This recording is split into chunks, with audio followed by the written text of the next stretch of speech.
Hi friends मो channel को आपको बहुत सारा स्वागत करुँच। आपण समस्त केमी अच्छा आम बहुत भल अच्छु। तो सकाल समय आज शनिवार तो ये चली जलिखिया बना मो झी स्कूल जीव तेणुक चकुली आज तार टिफिन रे अच्छी टिफिन नब आज चकुली आ रेडी होती धनिया पत्र टमाटर चटनी। तो सांग मैंने मो झीर आज चकुली नवा मन नाला मत कहला बिस्कुट पकेटे नेबी बोलिकी किंतु आज तार कौन करवा आज सामूहिक जलपान थाए शनिवार दिन को शनिवार माने स्कूल रू सबू छुआ को सामान खाइबा मिल माने सब जिनस खाई जानवे बोलिकी तो सबुदिन अलग अलग टिफिन दि जाए किंतु शनिवार दिन सी तांको हिसाब से गोटे करी जोटा को जो शनिवार दिन जोटा दबाक हुए से आमको नोटिस दे दी था तेणुक सबू छुआ मैंने से जिनस ही आनती आ जिनस आणिक खाती। तो तेणुक आज चकुली थिला चकुली आ चटनी दे दी मो झील खाई सारा मु भी पूजा कर सारे मु पूजा करी नथली गाधेकरी चकुली करली आग झील लगी पूजा कर सारे। तो ठीक है सांग मैंने देखु आज दिन कौन हो कौन नहीं।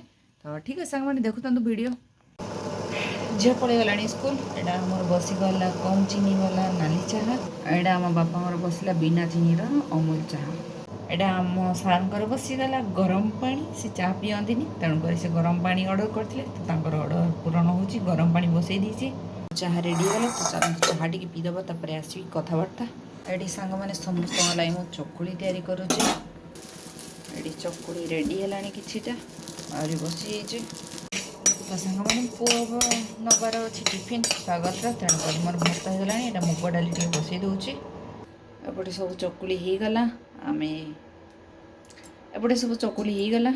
तो सांग मैंने मत जल्दी जल्दी रांधिबार अच्छे तेणुक मो डाली सीझीगला यहाँ कखारू फूल अच्छी तो चलते ताको टिके बेसर करदे बेसर करिया बोली भाभी तेणुक मुझे आनी सारे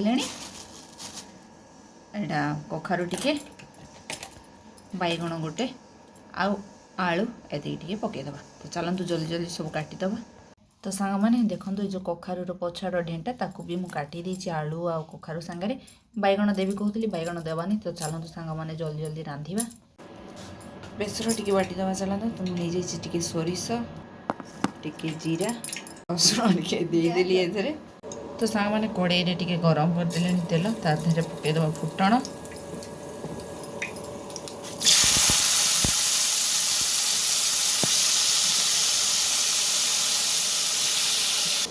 लुण टिके पकईदब भल घोड़ीदब घाटीदब घोड़ी सीझापी छाड़ीदब।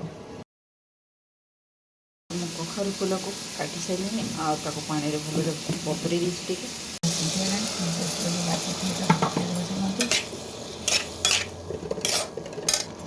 टिके हलदी गुंड पकईदब टिके लंका गुंड पकईदब टिके बेसर भल भाजीदब टमाटर दुटा काटिक रखी टी पकईदे टी सीझापी छाड़ीदब। तो देखो टमाटो भी सीझीगला सब परिवार तो सीझी जाइए। बर्तमान मो जो कखारू फूल को बतुरे रखी काटिकी से पकईदब।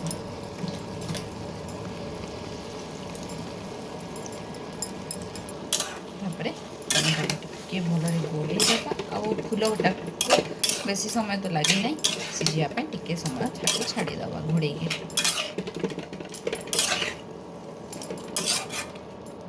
सांग मैंने मोर रेडी गला। तो सांग मैंने देखो मोर रेडी गला कखारू फूल बेसर तापर मुझे बहुत सारा धनिया पत्र पकई दूची बास्ना धनिया पत्र बेसर बास्ना भी पूरा महकी जाऊँगी। तो चलतु जल्दी जल्दी कम सरला किंतु टाइम ही गला छुआ को दबार अच्छी तो तार टिफिन टी भरीदबा। चलतु देखो सांग मैंने तो मो ऊपर गार्डन टी बहुत ही असना होता माने छात सारा भरिकी किसी सफा भी नाला। तो यहाँ देखु सब सजड़ा हो रखाई जाइए सब सजेक रखीदेचु आमे माने।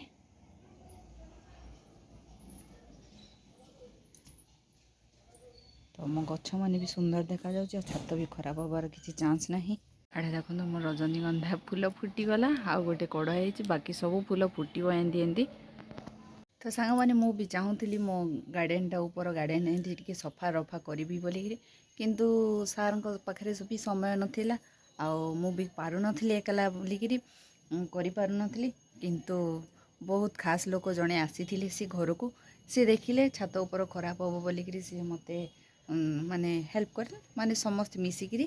ଏଇଟା ଆମେ 2 ଜଣ ବି କରିନୁ, ଆମେ 4 ଜଣ ମିଶିକିରି କରିଛୁ। ତ ସବୁ ସଫା ହେଇଯାଇଛି। ଏଇଟା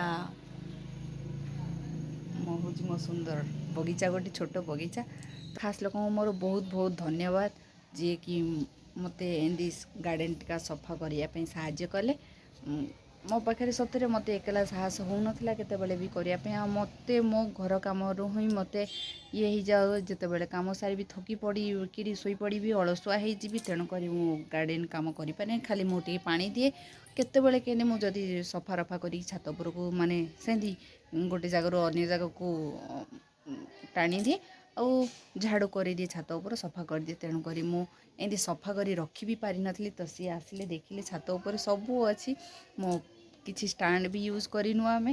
ତ ଆମ ବଗିଚା ଏଇଟା ହେଉଛି ଟିଣର ଢୋଲମାନେ, ଆଉ ସେପଟେ ପ୍ଲାଷ୍ଟିକ୍ ଢୋଲ ଦିଟା ଦିଆହେଇଛି। ଏଇଟା ହେଉଛି ଆମ ଘରେ ଗୋଟେ ଲୁହା କବାଟ ଗୋଟେ ଥିଲା, ତ ତାକୁ ୟୁଜ୍ କରିକିରି ଆମେ ଏଇଟା କରିଦେଇଛୁ ଗୋଟେ ମଞ୍ଚା। ତ ସେଥିରେ ଲଗେଇ ଦେଇଛନ୍ତି, ରଖିଦେଇଛୁ ଆମେ ସବୁ। ଆଉ ଏଇଟା ସବୁ ପାଣି ସୋଲ ମାନେ ଥିଲା, ତାକୁ ୟୁଜ୍ କରିକିରି ଏଇଟା ମାନେ ଛାତ ଯେମିତି ଖରାପ ନ ହେବ।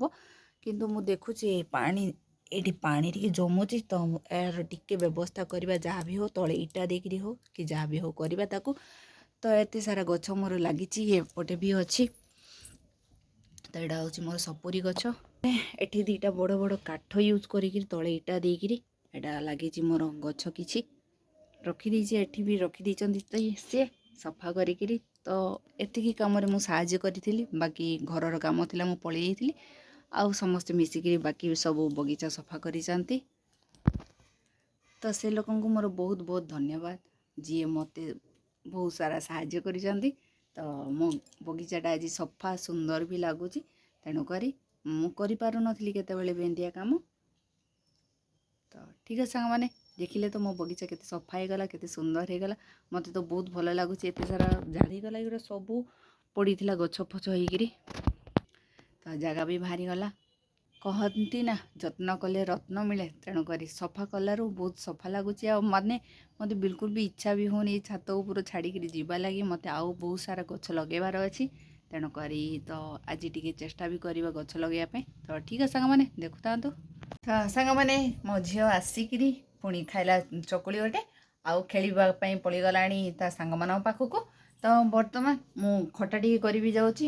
ଆଉ ଗୋଟେ କଥା ସାଙ୍ଗମାନେ, ବାପା କେବେଠାରୁ ମୋତେ କହିଲେଣି ଖେଚେଡ଼ି ଟିକେ କରିବା ଲାଗି, ତାଙ୍କ ତ ଲୁଣି ଖେଚେଡ଼ି କରିବା ଲାଗି କେବେଠାରୁ କହିଲେଣି। ତ ଆଜି ସକାଳେ ବି ମୋତେ ପୁଣି ପଚାରିଲେ। ଆଉ ଏମିତିରେ ପୁଅ ଲାଗି ଯେତେବେଳେ ଟିଫିନ୍ କରେ, ତା ଲାଗି ଭାତ ତ ଜଲ୍ଦି ରାନ୍ଧିଦିଏ। ତେଣୁକରି ମୁଁ କେବେ ଖେଚେଡ଼ି କରିପାରେନି। ଛୁଟି ଦିନ ହେଲେ ହିଁ ମୁଁ କରିପାରିବି ବୋଲି ମୋ ମନରେ ଥିଲା। କିନ୍ତୁ ଆଜି ପୁଣି ଯେହେତୁ କହିଲେ ମୋତେ ସକାଳେ ଚା' ପିଇଲା ବେଳେ, ମୁଁ ଚାଉଳ ଲଗେଇ ଦେଇଥିଲି ଭାତ ଲାଗି। ଭାତ ହେଇଛି, ଭାତ ଡାଲି ମୁଁ ସବୁ କରିଛି ରନ୍ଧା। କିନ୍ତୁ ମୁଁ ଭାବୁଛି ଆଜି ତାଙ୍କ ଲାଗି ବୋଲିକିରି ଖାଲି ଟିକେ ଖେଚେଡ଼ି କରିଦେବି। ତ ଚାଲନ୍ତୁ ତିଆରି କରିବା ତାଙ୍କ ଲାଗି ଟିକେ ଲୁଣ। ତ ଚାଲନ୍ତୁ ତାଙ୍କ ଲାଗି ଟିକେ ତାଙ୍କ ଲାଗି ତିଆରି କରିବା ମୁଗ ଡାଲି ଖେଚେଡ଼ି ଟିକେ। ତ ଏଇଟା ମୁଁ ମୁଗ ଡାଲି ଆଉ ଅରୁଆ ଚାଉଳକୁ ବତୁରେଇ ଦେଇଛି। ଏଠି ସବୁ ରେଡ଼ି କରି ରଖିଦେଇଛି। ରେଡ଼ି ହେଇଗଲା ମୋର ଖଟା ବି, ତ ରେଡ଼ି କରି ରଖିଦେଇଛି। ଚାଲନ୍ତୁ ଖେଚେଡ଼ି ଟିକେ ବନେଇଦେବା ଜଲ୍ଦି ଜଲ୍ଦି। ତ ସାଙ୍ଗମାନେ, ରେଡ଼ି ହେଇଗଲା ବାପାଙ୍କର ଖେଚେଡ଼ି। ତ ମୋର ସବୁ କାମ ସରିଗଲା। ଆଉ ଆମେ ବର୍ତ୍ତମାନ ସମସ୍ତେ ଖାଇ ପିଇ ସାରିଲୁଣୁ। ବହୁତ ଭଲ ଲାଗିଲା କଖାରୁ ଫୁଲ ବେସର। ନିଶ୍ଚିନ୍ତ ଭାବେ ଚେଷ୍ଟା କରିବେ, ଗୋଟେ ୟୁନିକ୍ ଡିଶ୍। ଏଥିରେ ମସଲା ବି ଦେଲେ ବହୁତ ଭଲ ଲାଗେ, ମସଲା ବି ଦେଇକିରି ରାନ୍ଧିଲେ ବହୁତ ଭଲ ଲାଗେ। ତ ମୁଁ ଆଜି ବେସର ଦେଇକି ରାନ୍ଧିଲି, ବହୁତ ଭଲ ଲାଗିଲା। ପିଠଉ ଦେଇକିରି ତ ଭାଜନ୍ତି, ସେଇଟା ବି ବହୁତ ଭଲ ଲାଗେ। ତ କଖାରୁ ଫୁଲ ଯେମିତି କରିବ ସେମିତି ବହୁତ ଟେଷ୍ଟ ଲାଗେ, ତା'ର ଟେଷ୍ଟ ଅଲଗା। ତ ଏମିତିଆ କଥା। ଆଉ ବାପା ବି ବହୁତ ଦିନରୁ କହୁଥିଲେ ଖିଚଡ଼ି ଟିକେ କରିବେ, ମାନେ ଖିଚଡ଼ି ଟିକେ ଖାଇବେ ବୋଲିକିରି। ତ ମୁଁ ଆଜି ତାଙ୍କ ଲାଗି ଖିଚଡ଼ି ଆଉ ଖଟା କରିଦେଲି, ସେ ତାକୁ ଖାଇଲେ ମନ ଶାନ୍ତିରେ। ତ ଠିକ୍ ଅଛି ସାଙ୍ଗମାନେ, ଭିଡ଼ିଓକୁ ଏଇଠି ଏଣ୍ଡ କରୁଛି। ଭିଡ଼ିଓଟି କେମିତି ଲାଗିଲା ମୋତେ ନିଶ୍ଚିତ ଭାବେ କମେଣ୍ଟ କରି କହିବେ। ମୋ ଭିଡ଼ିଓଟି ଭଲ ଲାଗିଥିଲେ ଲାଇକ୍ ଦେବେ, ମୋ ଚ୍ୟାନେଲରେ ନଥିଲେ ଚ୍ୟାନେଲକୁ ସବସ୍କ୍ରାଇବ୍ କରିଦେବେ। ପୁଣି ଦେଖା ହେବ ଗୋଟେ ନୂଆ ଭ୍ଲଗ୍।